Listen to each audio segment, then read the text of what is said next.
De défense des journalistes, de la liberté de la presse et de l'information qui se bat depuis 25 ans pour plus de démocratie, plus de liberté en Chine, et elle se bat aux côtés des journalistes, des blogueurs, des cyberdissidents qui font un travail d'information qui est jusqu'à présent réprimé par les autorités très durement.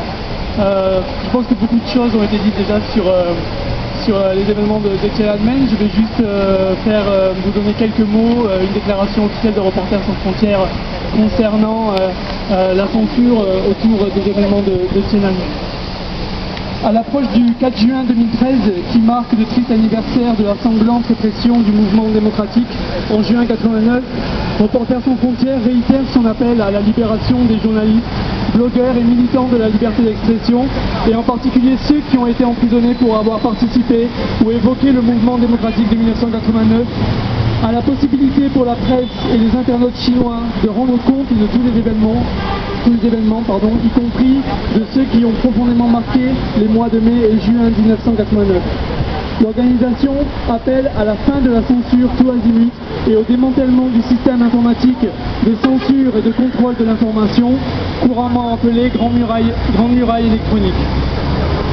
La Chine demeure l'un des pays au monde les plus répressifs contre ceux qui défendent la liberté de l'information et d'expression. Si les commémorations du 4 juin 89 organisées dans de nombreuses capitales du monde constituent un devoir de mémoire et permettent de rendre hommage aux victimes des événements, elles contribuent aussi à diffuser des informations sur ce qui est probablement un des plus grands tabous pour le régime de Pékin. Les conséquences de l'absence d'information résultant de la censure et de la désinformation au sujet de Tiananmen, que ce dernier impose à la population depuis presque 25 ans, continuent de se faire sentir jusqu'à aujourd'hui.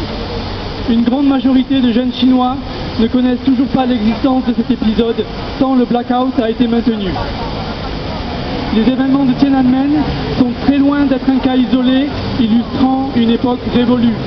La censure instaurée après le printemps de Pékin ne s'est jamais desserrée.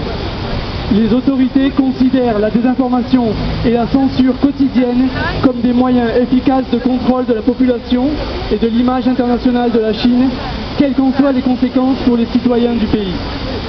N'importe quelle information jugée sensible par les autorités peut faire l'objet de censure. Les directives de censure ne se limitent pas à la presse, mais touchent également le système éducatif